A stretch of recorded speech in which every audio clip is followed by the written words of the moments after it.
Dear students, কেমন আছো তোমরা? লাস্ট ক্লাসে আমি তোমাদের চ্যাপ্টার 3 পদার্থের গঠন চ্যাপ্টার থেকে পরমাণুর দুটো মডেল পড়িয়েছিলাম, রাদারফোর্ড পরমাণু মডেল এবং বোর পরমাণু মডেল, এবং এদের সীমাবদ্ধতা নিয়েও আমরা আলাপ করেছিলাম। আজকে আমি তোমাদের পড়াতে যাচ্ছি এই চ্যাপ্টারের মোস্ট ইন্টারেস্টিং এবং ইম্পর্টেন্ট একটা টপিকস, সেটা হচ্ছে ইলেকট্রন বিন্যাস। কিন্তু ইলেকট্রন বিন্যাস জানার আগে কিছু বিষয় আমাদের ক্লিয়ার করে নিতে হবে।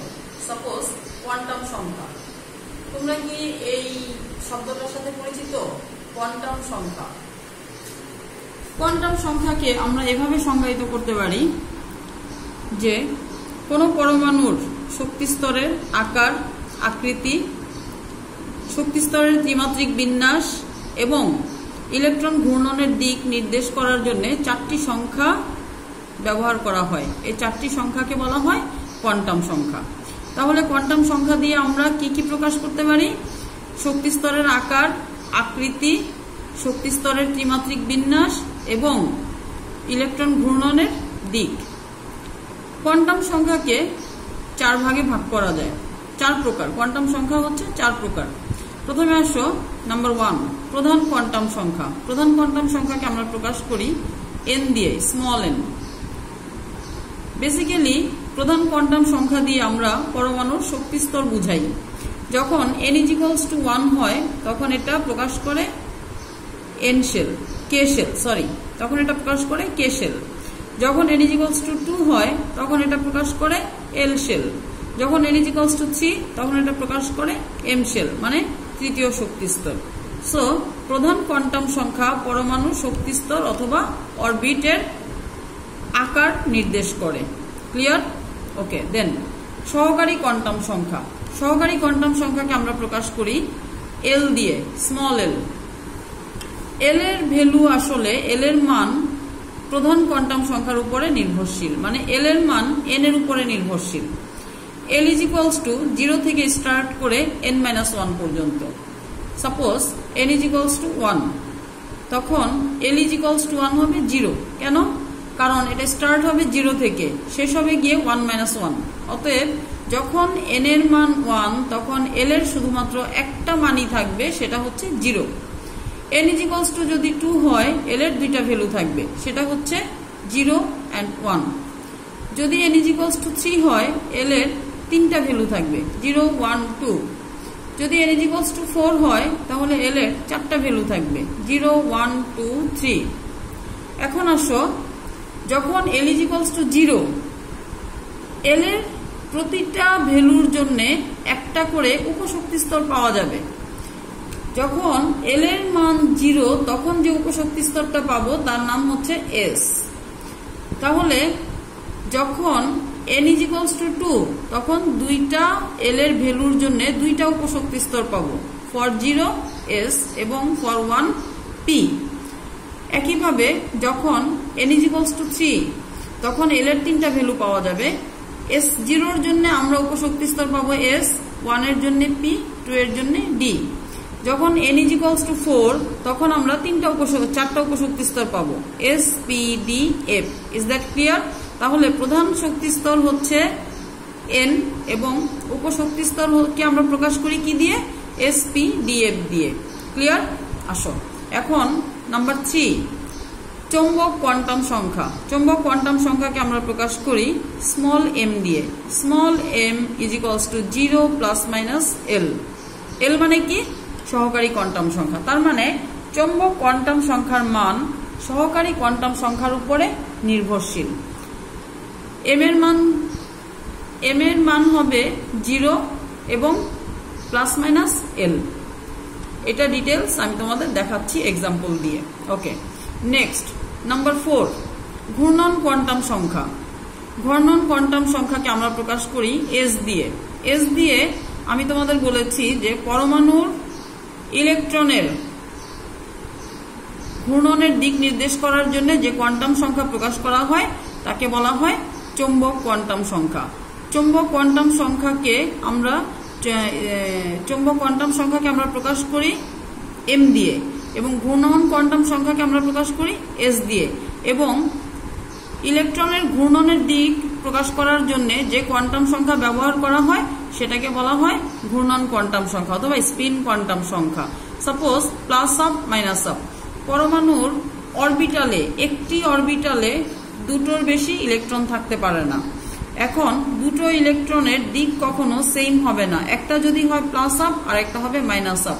একটাকে যদি আমরা প্রকাশ করি এইভাবে, আরেকটাকে আমরা প্রকাশ করব এভাবে। এখন আসো আমি একটা নতুন টার্ম ইউজ করলাম, অরবিটাল। অরবিটাল জিনিসটা কি? এখানে আমরা চৌম্বক কোয়ান্টাম সংখ্যা বলেছিলাম যে চৌম্বক কোয়ান্টাম সংখ্যা m = 0 ± L। চৌম্বক কোয়ান্টাম সংখ্যা দিয়ে বেসিক্যালি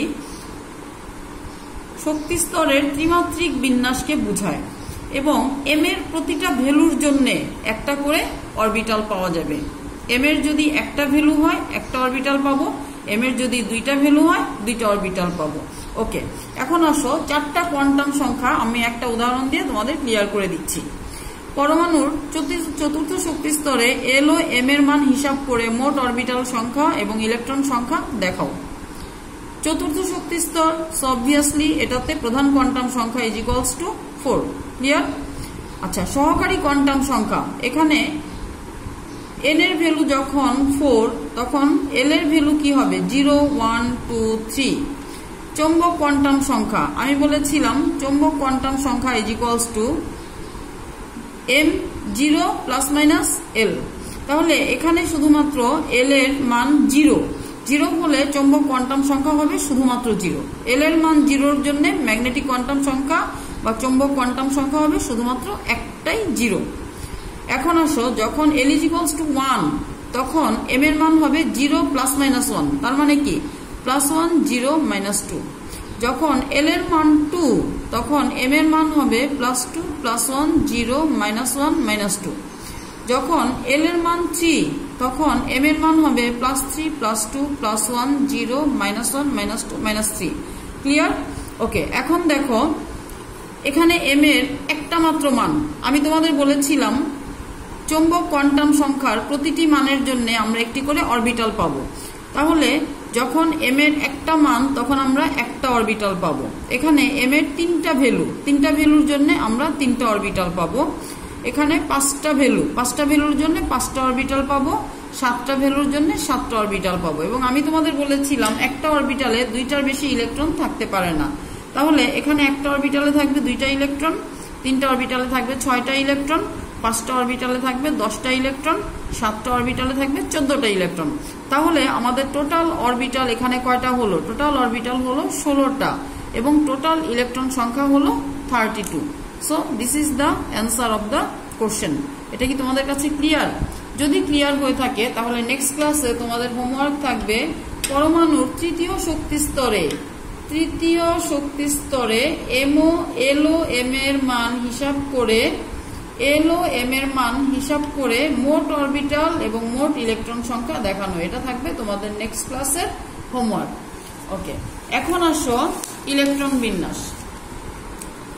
বিন্যাস স্টার্ট করার আগে আমাদের একটা নীতি সম্পর্কে জানতে হবে। সেই নীতিটার নাম হচ্ছে আব্বাউ নীতি। আব্বাউ হচ্ছে একটা জার্মান ওয়ার্ড, এটার ইংলিশ মিনিং হচ্ছে বিল্ডিং আপ।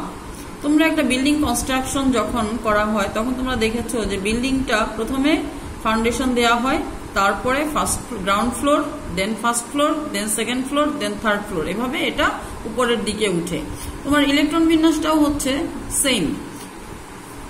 আব্বাউ নীতি অনুযায়ী কোন পরমাণুর ইলেকট্রন সমূহ সর্বপ্রথম প্রথমে নিম্ন শক্তি স্তরে তারপর পর্যায়ক্রমে উচ্চ শক্তি স্তরে প্রবেশ করবে। তার মানে প্রথমে নিম্ন শক্তি সম্পন্ন অরবিটালে তারপরে উচ্চ শক্তি সম্পন্ন শক্তি স্তরে প্রকাশ করবে। এখন তোমরা আমাকে জিজ্ঞেস করতে পারো, মিস আমরা কিভাবে বুঝবো কোনটা উচ্চ শক্তি স্তর কোনটা নিম্ন শক্তি স্তর? এটা বোঝার জন্য একটা সূত্র আছে, n+l সূত্র। এখানে n হচ্ছে প্রধান কোয়ান্টাম সংখ্যা, l হচ্ছে সহকারী কোয়ান্টাম সংখ্যা। সাপোজ 1s, যখন 1s এ যাবা, 1s এর ক্ষেত্রে প্রধান শক্তি স্তর n = হচ্ছে 1, l = হচ্ছে, আমি কি বলেছিলাম, l এর ভ্যালু যখন 0 হয় তখন যে উপশক্তি স্তর পাওয়া যায় তার নাম হচ্ছে s। তাহলে অবভিয়াসলি s এর জন্য l এর ভ্যালু হচ্ছে 0, অতএব 1s = 1। 2s is equals to 2 plus 0 is equals to 2. So 1s এবং 2s এই দুটোর মধ্যে কোনটা বেশি শক্তিশালী, কোনটা বেশি শক্তি সম্পন্ন? 2s। তাহলে প্রথমে ইলেকট্রন যাবে 1s শক্তি স্তরে, দেন যাবে 2s এ। প্রথমে ইলেকট্রন ঢুকবে 1s এ, তারপরে ঢুকবে 2s এ। 1s উপশক্তি স্তর, দেন 2s উপশক্তি স্তর। এভাবে পর্যায়ক্রমে ইলেকট্রনগুলো 1s 2s 2p 3s 3p, দেন ইলেকট্রন 3p ফিল আপ করার পরে 3d তে যাওয়ার কথা। যেহেতু 3d হচ্ছে তৃতীয় শক্তি স্তরের একটি উপশক্তি স্তর, কিন্তু 3d তে না গিয়ে ইলেকট্রন 4s এ যায়। কেন যায় এটা আমি তোমাদের দেখাচ্ছি। 3p এর পরে ইলেকট্রন যাবে 4s, তারপরে যাবে 3d, তারপরে 5s, দেন 5p, তারপরে এটা 4s এর পরে এটা যাবে 4p, দেন 5s, দেন 5p, দেন 4d। এখন দেখো হিলিয়ামের ক্ষেত্রে ইলেকট্রন বিন্যাসে যদি আসো, হিলিয়ামের পারমাণবিক সংখ্যা হচ্ছে 2, তাহলে হিলিয়ামের ইলেকট্রন বিন্যাস হচ্ছে 1s2। তার মানে কি s এর কোনো অরবিটাল নেই, তাহলে s এর সর্বোচ্চ ক্ষমতা হচ্ছে 2। দুইটা ইলেকট্রনই প্রধান শক্তি স্তরের প্রথম শক্তি স্তরের s উপশক্তি স্তরে প্রবেশ করবে। এরপরে আসো লিথিয়াম। লিথিয়ামের হচ্ছে 3 পারমাণবিক সংখ্যা, তাহলে এই ক্ষেত্রে ইলেকট্রন প্রথমে 1s পূর্ণ করবে, 1s পূর্ণ করে দেন লাস্টের ইলেকট্রনটি যাবে 2s এ। সোডিয়ামের ক্ষেত্রে আসো 1s2 2s2। p এর ক্ষেত্রে 6টা ইলেকট্রন, p এর সর্বোচ্চ ক্ষমতা হচ্ছে 6। কেন 6? দেখো যখন L = 0, এখানে দেখো যখন L = 0 এটা কি নির্দেশ করে? এটা হচ্ছে চতুর্থ শক্তি স্তরের s উপশক্তি স্তর। যখন L = 1 এটা হচ্ছে চতুর্থ শক্তি স্তরের p উপশক্তি স্তর। যখন L = 2 এটা হচ্ছে চতুর্থ শক্তি স্তরের d উপশক্তি স্তর। যখন L = 3 এটা হচ্ছে চতুর্থ শক্তি স্তরের f উপশক্তি স্তর। তাহলে p উপশক্তি স্তরে 3টা চৌম্বক কোয়ান্টাম সংখ্যা পেয়ে গেলাম, 3টা ভ্যালু চৌম্বক কোয়ান্টাম সংখ্যা মানে m এর 3টা ভ্যালু। অতএব p উপশক্তি স্তরের 3টি অরবিটাল থাকবে, সেই অরবিটালগুলোর নাম হচ্ছে px py pz। এবং আমি তোমাদের বলেছি যে একটা অরবিটালে 2টার বেশি ইলেকট্রন থাকতে পারবে না, তাহলে 3টা অরবিটালে ইলেকট্রন থাকবে 6টা। তাহলে p এর সর্বোচ্চ ক্ষমতা হচ্ছে 6, 2p তে 6টা ইলেকট্রন প্রবেশ করলো। দেন 3s1 একটা ইলেকট্রন বাকি ছিল, সেটা 3s এ চলে গেল। এখন আসো একটা ব্যতিক্রম পটাশিয়ামের ক্ষেত্রে। পটাশিয়ামের ইলেকট্রন বিন্যাস পারমাণবিক সংখ্যা হচ্ছে 19। এই ক্ষেত্রে 1s2 2s2 2p6 3s2 3p6। ওকে, এরপরে একটা ইলেকট্রন বাকি থাকে, সেই ইলেকট্রনটা যাওয়া উচিত ছিল 3d তে, কিন্তু 3d তে না গিয়ে 3d ফাঁকা রেখে ইলেকট্রনটা 4s এ যায়। কেন যায়? আসো 3d n+l, ওই যে n+l, according to this formula 3d = 3 + 2 = 5। এখন আসো 4s, 4s = 4 + 0 = 4। তাহলে তোমরা বলো 3d এবং 4s এর মধ্যে কে বেশি শক্তি সম্পন্ন? Obviously 3d। সেজন্য যেহেতু 4s নিম্ন শক্তি স্তর, ইলেকট্রন 3d তে না গিয়ে 4s এ যায়। যেহেতু একটা মাত্র ইলেকট্রন ছিল, 4s অরবিটালে প্রবেশ করার পরে আর কোনো ইলেকট্রন বাকি থাকে না, সেজন্য 3d টা ফাঁকা থেকে যায়। এই হচ্ছে তোমার ব্যতিক্রম। আরেকটা ব্যতিক্রম দেখো কপার। কপারের পারমাণবিক সংখ্যা হচ্ছে 29। এখানে ইলেকট্রন বিন্যাস হওয়া উচিত 1s2 2s2 2p6 3s2 3p6, দেন 4s2 হওয়ার কথা। 4s2 হয়ে 3d তে 9টা ইলেকট্রন প্রবেশ করার কথা, কিন্তু আমরা এখানে দেখতে পাচ্ছি 4s এ একটা, 3d তে 10টা। এটার কারণ কি? এটার কারণ হচ্ছে যখন কোনো অরবিটাল অর্ধপূর্ণ বা পরিপূর্ণ থাকে, তখন সেই অরবিটাল সর্বাপেক্ষা সুস্থিতিশীল হয়। তোমরা এখানে দেখো d অরবিটালে d উপশক্তি স্তরের কয়টা অরবিটাল? 5টা।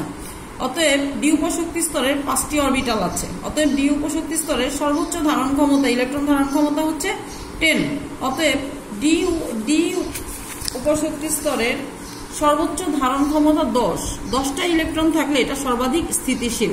কিন্তু কোনো উপশক্তি স্তরে যদি 5টা ডি অরবিটালে যদি 5টা ইলেকট্রন থাকে, অর্ধপূর্ণ বা পরিপূর্ণ অরবিটাল সর্বাপেক্ষা স্থিতিশীল। 5টা থাকলেও এটা স্থিতিশীল, 10টা থাকলেও স্থিতিশীল। সেই ক্ষেত্রে যদি কখনো দেখো ডি অরবিটালে 4টা অথবা 9টা ইলেকট্রন, সেই ক্ষেত্রে পরবর্তী এস অরবিটাল থেকে একটা ইলেকট্রন নিয়ে ডি অরবিটালকে অর্ধপূর্ণ বা পরিপূর্ণ করতে হবে শুধুমাত্র তাদের সুস্থিতিশীলতা পাওয়ার জন্য। Is that clear? সেই সুস্থিতিশীলতা অর্জন করার জন্যই কপার 4s অরবিটাল থেকে একটা ইলেকট্রন নিয়ে ডি অরবিটালে 10টি ইলেকট্রন পূর্ণ করে, তার মানে এটা স্থিতিশীল অবস্থায় আসে। Is that clear? এখন আসো আমরা দুটি ভিন্ন টপিকসে যাব। আইসোটোপ। তোমরা কি আইসোটোপ শব্দটার সাথে পরিচিত? আইসোটোপ হচ্ছে যে সমস্ত পরমাণুর পারমাণবিক সংখ্যা বা প্রোটন সংখ্যা সেম, অভিন্ন, কিন্তু ভর সংখ্যা ভিন্ন, তাদেরকে বলা হয় পরস্পরের আইসোটোপ। যেমন ধরো হাইড্রোজেনের 3টি আইসোটোপ, প্রোটিয়াম, ডিউটেরিয়াম, ট্রিটিয়াম। প্রতিটার ক্ষেত্রে দেখো পারমাণবিক সংখ্যা 1, কিন্তু ভর সংখ্যা ভিন্ন, 1, 2, 3। এখন যেহেতু আমি বললাম যে একই পারমাণবিক সংখ্যা কিন্তু ভর সংখ্যা ভিন্ন, সো অবভিয়াসলি তারা একই মৌলের পরমাণু। কেন একই মৌলের পরমাণু? কারণ পর্যায় সারণীতে একটি পারমাণবিক সংখ্যা শুধুমাত্র একটি পরমাণুর জন্যই নির্দিষ্ট। যেহেতু পারমাণবিক সংখ্যা 1, অতএব আইসোটোপ সমূহ একই মৌলের পরমাণু। এভাবে হাইড্রোজেনের 3টা আইসোটোপ। Is that clear? এখন আসো আইসোবার। যে সকল পরমাণুর ভর সংখ্যা সমান কিন্তু প্রোটন সংখ্যা ভিন্ন, তাদেরকে বলা হয় পরস্পরের আইসোবার। যেমন ধরো কপার এবং জিঙ্ক। এদের মধ্যে কপারের পারমাণবিক সংখ্যা 29, জিঙ্কের 30, এরা ডিফারেন্ট, কিন্তু ভর সংখ্যায় দেখো এটাও 64, এটাও 64।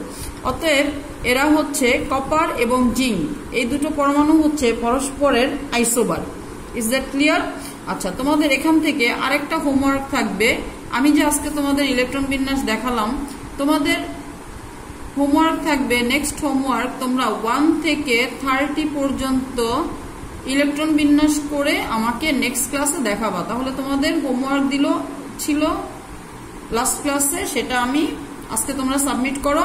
আর নেক্সট ক্লাসে তোমাদের হোমওয়ার্ক হচ্ছে তৃতীয় শক্তি স্তরের মোট অরবিটাল এবং মোট ইলেকট্রন হিসাব করে দেখাবা, এবং পারমাণবিক সংখ্যা 1 থেকে শুরু করে 30 পর্যন্ত ইলেকট্রন বিন্যাস হোমওয়ার্ক থাকবে। Okay, today up to this. Next ক্লাসে আবার দেখা হবে। Thank you.